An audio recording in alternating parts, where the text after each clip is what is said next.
Halo, bertemu lagi dengan channel Ternak Gupi Rumahan, channel pemersatu pecinta ternak ikan, khususnya ikan gupi ya, yang dilakukan di rumah.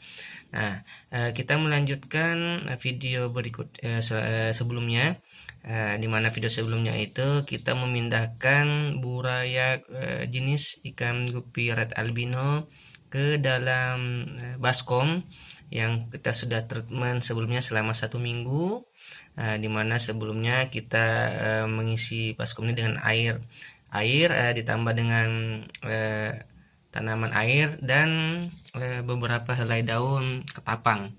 Nah, ini dia daun ketapangnya ya. Daun ketapang ini gunanya sebagai penetralisir zat amoniak yang dihasilkan. Amoniak ini berasal dari kotoran ikan gupi sendiri. Jadi tidak ikan kita ini tidak keracunan ya, keracunan, dan bisa kita tidak ganti airnya dalam waktu beberapa bulan mungkin ya.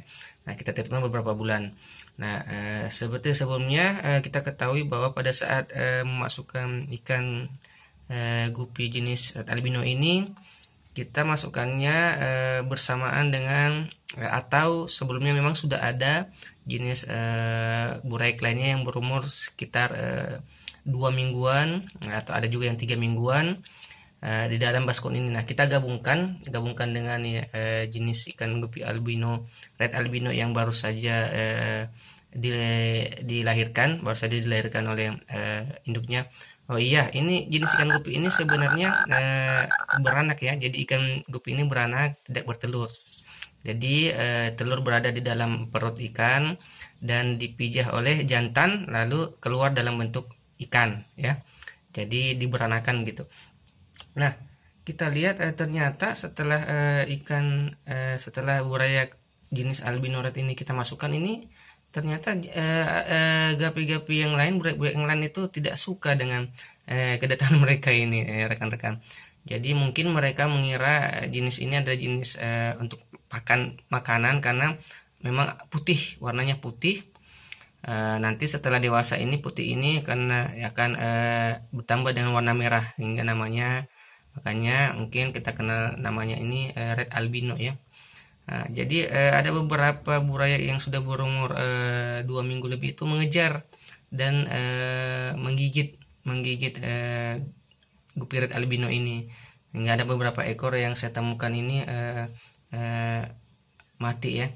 Nah, oleh sebab itu saya berinisiatif langsung memindahkan burayak-burayak yang berukuran besar, sehingga di baskom ini tinggal burayak-burayak yang berukuran kecil sehingga tidak saling mengejar atau saling membunuh. Nah, untuk kegunaan sendiri baskom seperti ini ya. Jadi kita tidak terlalu repot untuk menyiapkan pakan makanan ya. Jadi bisa kita lihat bahwa jenis gupi red albino ini memakan lumut yang berada di dinding-dinding baskom ya. Kadang juga buraik-buraik sejenis ini memakan plankton atau jenis-jenis hewan air yang tidak terlihat oleh mata, yang hidup karena adanya habitat seperti ini. Dan bisa juga buraik-buraik seperti ini memakan sisa-sisa daun ya, sisa-sisa daun ketapang yang sudah terurai di dalam air. Nah, itu bisa juga dimakan. Jadi untuk cara seperti ini bisa efektif. Setidaknya selama 3 hari kita tidak perlu menyediakan pakan makanan. Nah, seperti yang rekan-rekan lihat ini mencoba memakan lumut ya, buraik-buraik makan lumut di sela-sela dinding baskom ini. Nah, nanti 3 hari kita kasih, 3 hari berikutnya kita berikan pakan pelet ya, tapi pelet yang masih halus, yang khusus untuk burayak. Nanti kita coba videokan lagi di 3 hari berikutnya apakah pelet tersebut memang disukai atau buraik-buraik ini memang bisa memakan pelet tersebut. Nah, seperti ini rekan-rekan. Untuk seminggu berikutnya akan kita videokan lagi bagaimana perkembangannya, bagaimana perkembangan buraik-buraik ini dalam habitat seperti ini.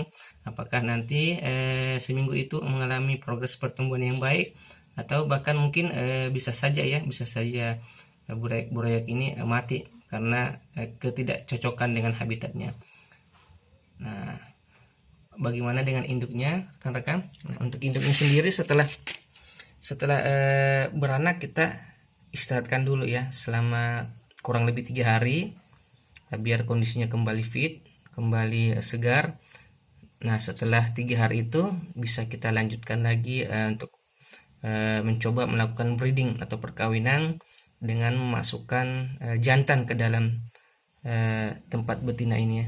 Biasanya ada juga yang berasumsi bahwa sebaiknya betina yang dimasukkan ke dalam jantan, tetapi itu bebas ya, bebas, kita bisa memilih yang mana saja. Yang penting sebaiknya betina yang sudah beranak ini kita istirahatkan dulu selama 3 hari biar kondisinya kembali pulih.